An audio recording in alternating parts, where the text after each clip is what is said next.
Reyes, capítulo 13. Gloria al Señor. Primera de Reyes 13. Leo en el nombre del Padre, del Hijo y del Espíritu Santo. Dice la palabra del Señor: He aquí un varón de Dios, por palabra de Jehová, vino de Judá a Betel, y estando Jeroboam junto al altar para quemar incienso, aquel clamó contra el altar por palabra de Jehová y dijo: altar, altar, así ha dicho Jehová. He aquí que a la casa de David nacerá un hijo llamado Josías, el cual sacrificará sobre ti a los sacerdotes de los lugares altos, que queman sobre ti incienso, y sobre ti quemarán huesos de hombre. Y aquel mismo día dio una señal diciendo: esta es la señal que Jehová ha hablado. He aquí que el altar se quebrará, y la ceniza que sobre él está se derramará. Cuando el rey Jeroboam oyó la palabra del varón de Dios que había clamado contra el altar de Betel, extendió su mano desde el altar y dijo: prenderle. Mas la mano que había extendido contra él se le secó y no la podía enderezar. Amén. Puede sentarse. Para meditar, ¿por qué se han secado? Para que meditemos en esto un instante.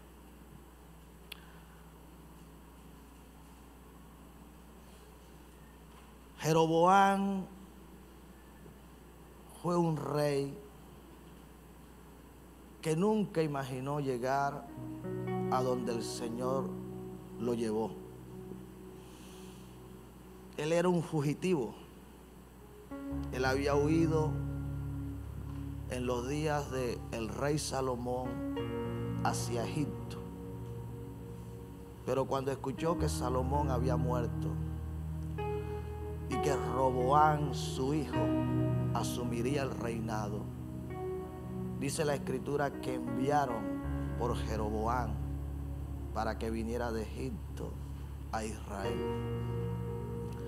Él vino, y cuando el pueblo vino hasta Roboam para pedirle que disminuyera la carga que Salomón había puesto sobre ellos,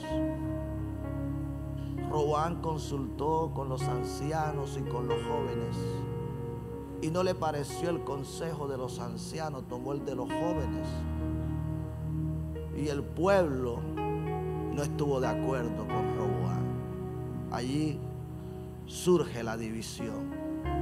El reino del sur, que corresponde a Judá y a la media tribu de Benjamín, y el pueblo de Israel. Y Jeroboam es constituido rey sobre Israel. La mayor parte del reino le fue entregado a él. Y Dios le había dicho cómo se debía conducir, cómo debía ser. Sin embargo, el lugar de adoración, donde el pueblo adoraba, era Jerusalén. Jerusalén era la capital de todo el reino. Y Jerusalén fue el lugar donde quedó, fue el territorio que le perteneció a Roboam. Así que cuando Jeroboam entendía que el pueblo adoraría, se dijo a sí mismo: ahora el pueblo irá a adorar a Jerusalén, y entonces se volverán al rey Roboam, por lo que tuvo temor. Y entonces dice la Escritura que hizo dos ídolos, dos dioses de oros, y los colocó en unos lugares altos. Uno lo colocó en Dan y el otro lo colocó en Betel. y le dijo al pueblo: estos son tus dioses que te sacaron de Egipto. Usted está acá, preste la atención a esto. Lo que Dios había dicho que no debíamos hacer, o que no debemos hacer, que el pueblo no debe hacer, lo estaba haciendo este rey. Se estaba haciendo una imagen de lo que está en el cielo. Él estaba llamando a esos becerros a Dios, lo estaba llamando el Dios de los cielos. Y le estaba diciendo: estos son tus dioses que te sacaron de Egipto, adórenlos. Esto fue causa para que Dios tomara una decisión: quitar a Jeroboam. Pero ¿qué sucede? Dios envía un profeta hasta donde está Jeroboam a decirle lo malo que él estaba haciendo. Estamos acá. Y de esto es que el Señor nos quiere hablar, para que reflexionemos, para que meditemos. Porque muchas veces estamos haciendo cosas que no son del agrado de Dios. Y Dios nos envía un mensaje, nos da una palabra, precisamente para que nos arrepintamos, para que desistamos de lo malo que estamos haciendo, para que nos volvamos a Él. El mensaje que había llevado este profeta debió haber producido, escuche bien, debió haber producido en Jeroboam arrepentimiento, debió haber producido humillación. Yo estoy convencido, es lo que a lo largo de las escrituras yo puedo ver, que Dios pudo haber tomado una decisión que pareciera irreversible. Pero cuando el pueblo se humilla, se arrepiente, podemos hacer cambiar de decisión a Dios. Dios puede detener el castigo. Sí, lo hizo el rey Acab. La Biblia registra que Acab fue mucho más perverso que Jeroboam. Se puede usted imaginar la referencia, el referente bíblico que usted encuentra cuando se comienza a hablar del pecado y de la maldad de los reyes de Israel, era Jeroboam. Dice: porque le fue cosa ligera andar en los pecados que anduvo Jeroboam. Era el referente que se tenía, era el rey más malo que había existido. Sin embargo, Acab, el que se casó con Jezabel, dice la escritura que cuando Dios decide cortarlo, el hombre se arrepintió y Dios tuvo misericordia. Así que Dios es un Dios de misericordia. Yo creo que Jeroboam perdió la oportunidad que tuvo de haberse arrepentido y haber hecho que las cosas hubiesen cambiado. ¿Qué es lo que él hace? ¿Cómo reacciona él frente al mensaje que Dios le había enviado? Extiende la mano contra el enviado. Escuche bien, porque ni siquiera te voy a hablar del profeta.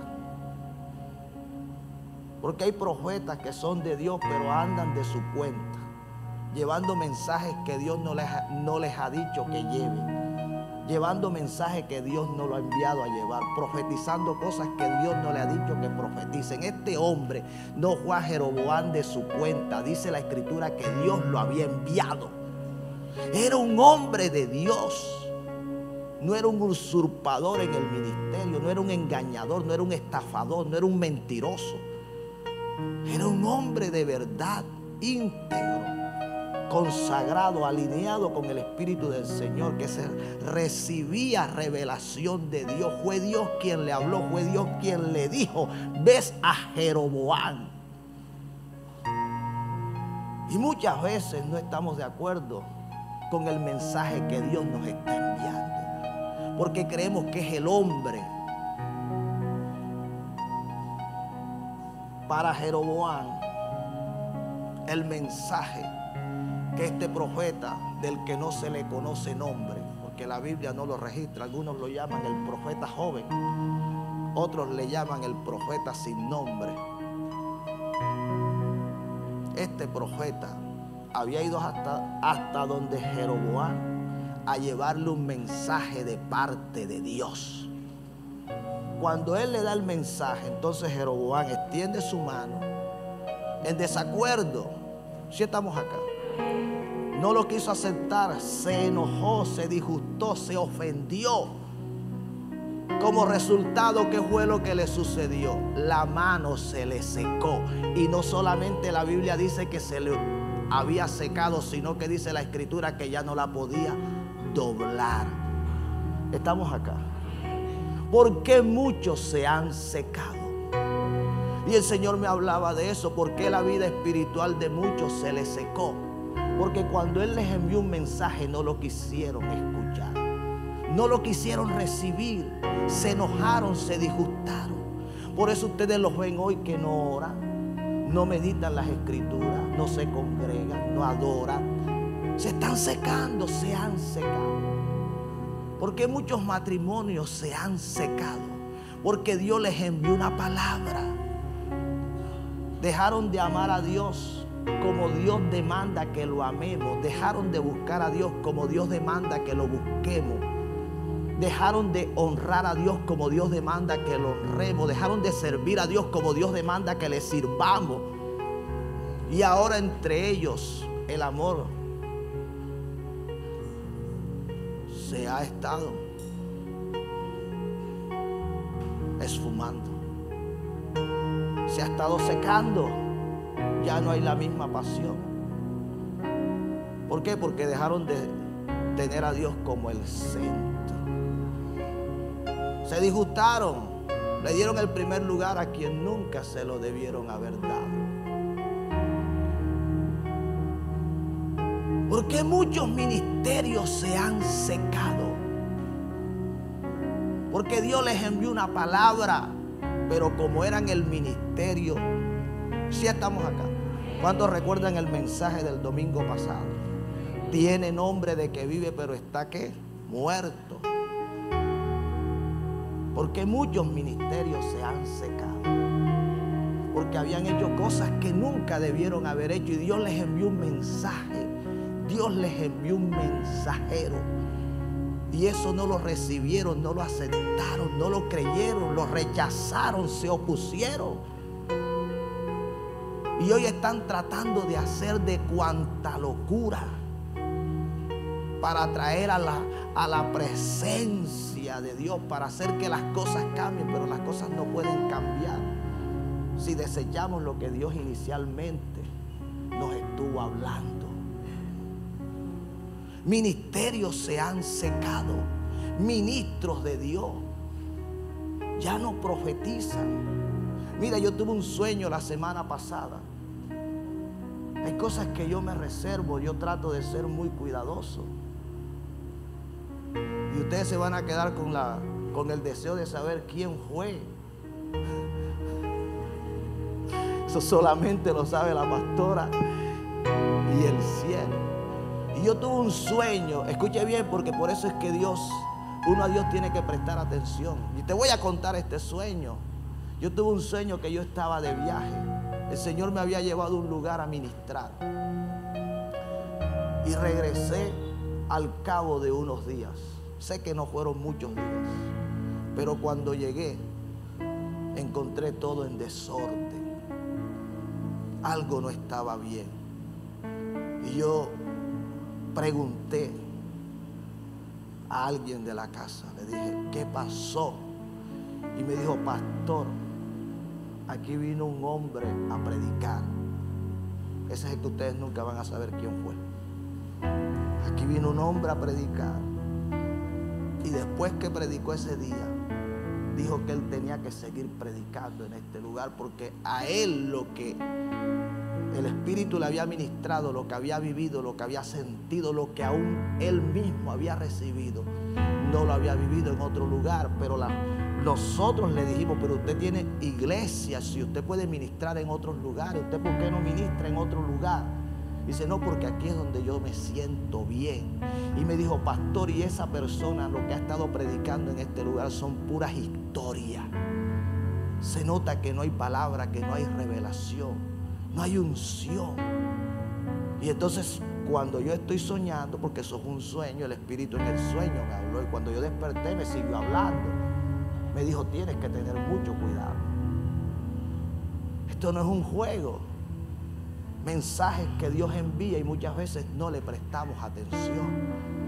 El Señor le estaba hablando a Jeroboam, pero él no quiso escuchar. Así hay muchos ministros tercos, obstinados, que es lo que ellos dicen, porque ellos llevan muchos años en el ministerio, en el evangelio, porque ya ellos son X, Y, fulanito, de tal. Y esto es de mucho cuidado. Yo respeto, yo honro, yo amo a los hombres de Dios, los bendigo, yo oro por la iglesia de Jesucristo. Mi familia y yo, nosotros amamos al Señor, amamos su iglesia, servimos al Señor. Estamos llamados a trabajar por la unidad del cuerpo de Cristo. Pero hay ministerios que se están secando, se han secado, porque el Señor les envió un mensaje. El mensajero que había ido donde Jeroboam no había ido de su propia cuenta, era Dios quien lo había enviado.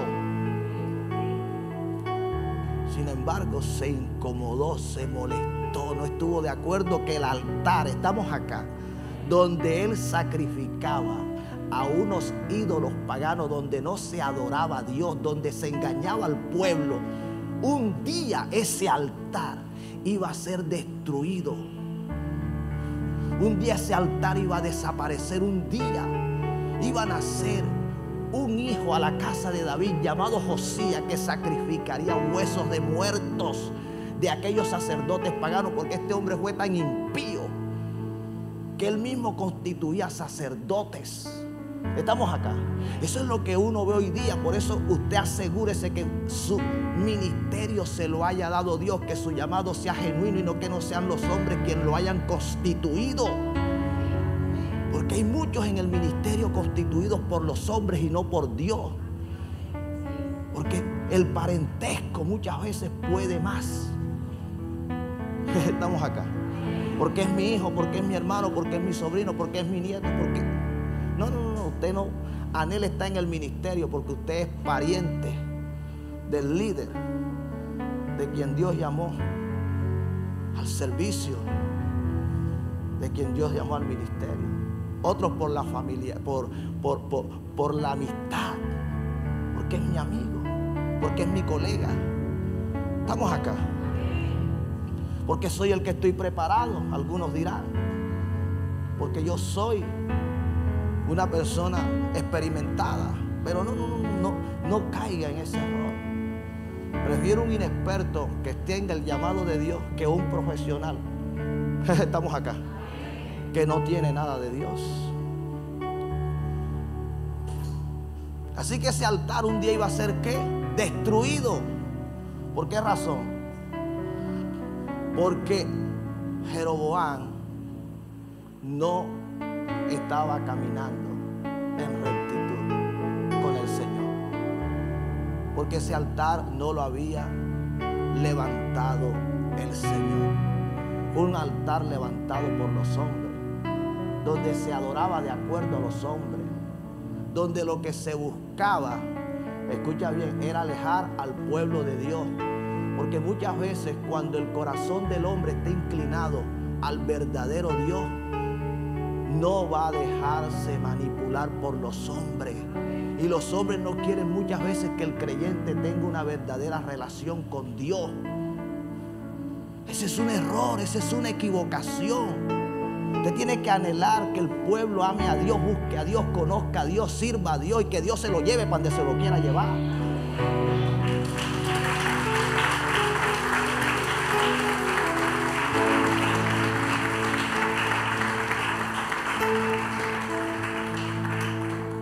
Mira, economías se han secado, personas han quedado desempleadas.